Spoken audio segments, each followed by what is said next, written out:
My dear friends, today we're meditating on Nahum 1:7. प्यारे दोस्तों, आज हम मनन कर रहे हैं नहूम 1:7 पर। The Lord is good, a stronghold in the day of trouble. यहोवा भला है, संकट के दिन में वो दृढ़ गढ़ ठहरता है। Yes, my dear friends, what does this stronghold mean? हाँ मेरे दोस्तों, ये जो दृढ़ गढ़ है इसका मतलब क्या है? It's a place of security or survival. ये सुरक्षित और बचे रहने का स्थान है। When we see a flood warning or a natural disaster coming, we see that the government may ask us to go to hide in a safe place.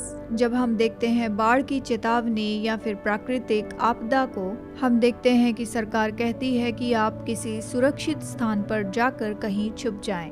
Maybe if it's a place where war happens frequently, शायद हो सकता है ऐसी जगह हो जहां अक्सर युद्ध होते हों। it's common to have something called a bomb shelter. वहां पर बॉम्ब शेल्टर होना तो आम बात होती है। It's like an iron cabin with a very strong iron door, ये लोहे का कैबिन होता है जिसका बहुत ही मजबूत दरवाजा होता है and it is hidden from the ground, और ये जमीन में छिपा होता है or it is in a very secured space in a building. या किसी बिल्डिंग में बहुत ही सुरक्षित जगह पर होता है। So when a threat is coming their way, तो जब कोई धमकी मिलती है people run and hide themselves inside this shelter.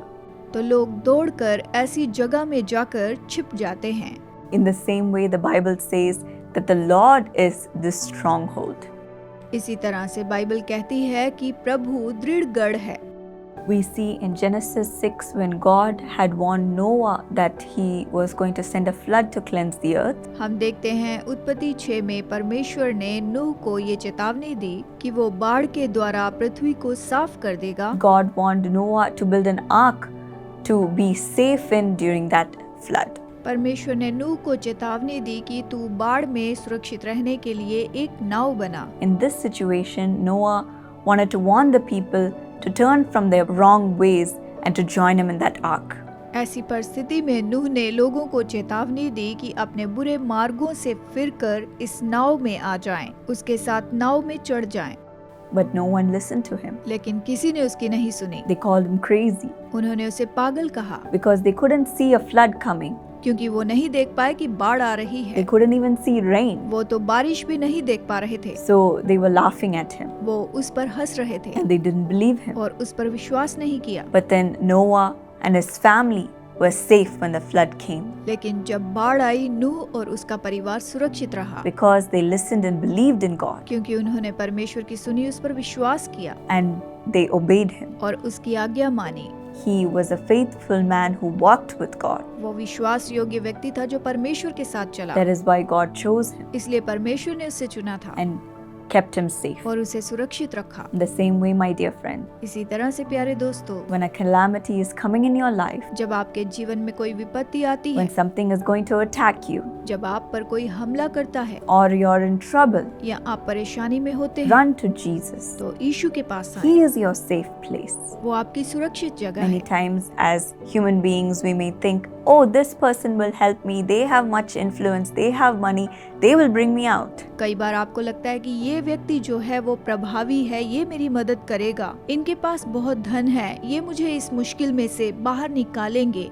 Our minds may ask us to go to people first. हमारा मन शायद कहे कि हम पहले लोगों के पास जाएं। But my dear friends, God wants us to go to Him first प्यारे दोस्तों, प्रभु चाहता है कि पहले हम उसके पास आएं, because He is our safe place. क्योंकि वो हमारी सुरक्षित जगह है, He is our shelter. वो हमारा दृढ़ गढ़ है, He is our stronghold. वो हमारा मजबूत गढ़ है, He will keep us safe वो हमें सुरक्षित रखेगा and bring us the right people to help us. और सही लोगों को हमारी मदद के लिए लाएगा। As it says in Psalm 46:1, जैसे भजन 46:1 में कहता है, God is our refuge and strength, परमेश्वर हमारा शरण स्थान और बल a है, very present help in trouble. संकट में अति सहज से मिलने वाला सहायक Yes, है। my dear friends, He is very present. हाँ मेरे दोस्तों, वो हमारे साथ उपस्थित है। Today He is alive आज वो जिंदा है and He is our stronghold. और वो हमारा दृढ़ गढ़ है। Run to Him उसकी ओर दौड़ कर आएं and be safe. और सुरक्षित रहें। We see in the Bible in another verse The Lord is our strong tower. हम बाइबल में एक दूसरे वचन में देखते हैं कि वो हमारा मजबूत गढ़ है। The righteous run into him and they are safe. धर्मी उसमें दौड़कर सुरक्षित रहते हैं।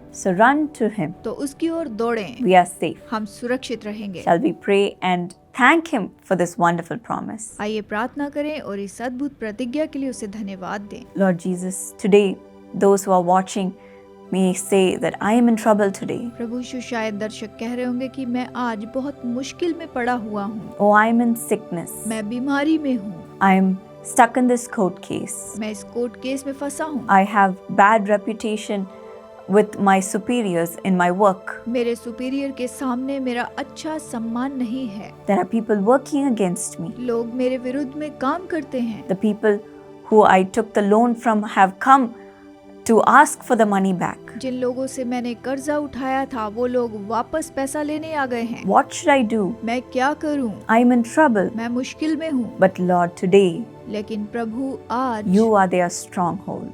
तू इनका दृढ़ गढ़ है, You are their safe place. तू इनकी सुरक्षित जगह है, You are their shelter. तू इनका शरण स्थान है। Today provide a way for them, Lord. आज इनके लिए मार्ग खोल प्रभु। Today as they trust in you आज जैसे ये तुझ पर भरोसा करते and हैं hold on to you, Lord. और तुझे थामे रहते हैं प्रभु, I pray that you will deliver them from all of their trouble प्रार्थना करती हूँ कि तू इन्हें इनकी सारी परेशानियों से छुड़ा, as you are their very present help. जैसे तू इनका सहज सहायक है। Today help them, Lord, आज इनकी मदद कर प्रभु and bring them out of their troubles. और इनकी मुश्किलों में से इन्हें बाहर ला। Lord, we have read that you are good, प्रभु, हमने पढ़ा है कि तू भला है, a stronghold in the times of trouble. परेशानी के समय में तू दृढ़ गढ़ है। Today prove to your children that you are with them आज अपने संतानों के लिए साबित कर कि तू इनके साथ है and bless them, Lord. और इन्हें आशीष दे In Prabhu. Jesus' name I pray. यीशु के नाम में मांगती हूँ, Amen. आमीन। God bless. Prabhu Ashish they. My precious friend,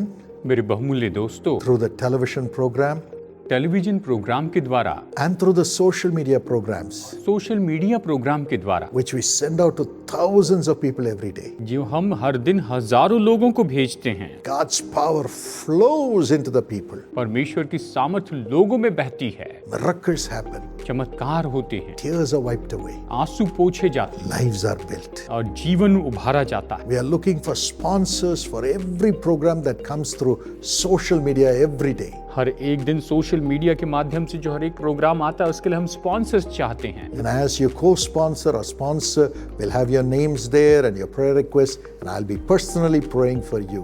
और जैसे कि आप को स्पॉन्सर होते हैं या स्पॉन्सर होते हैं, आपके नाम वहां पर होंगे और मैं व्यक्तिगत रीति से आपके लिए प्रार्थना करूंगा।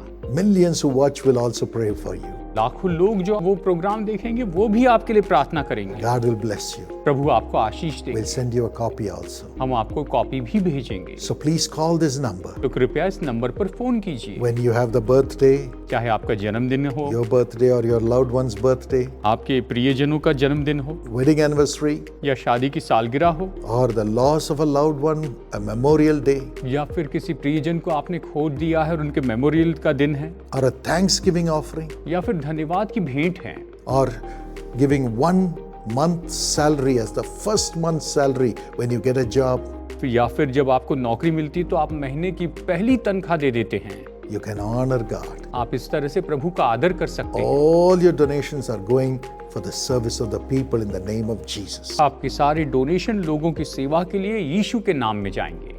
Here's how you can support. आप इस तरह से मदद कर सकते हैं। लाखों लोगों की आंसुओं को पहुंचने के लिए आप यीशु बुलाता है कि टेलीविजन कार्यक्रम प्रायोजित कर सकते हैं। इसके लिए आप हमारे वेबसाइट www.jesuscause.org में पधार सकते हैं, नहीं तो अपने निकटवर्ती प्रार्थना भवन में भी आप आ सकते हैं।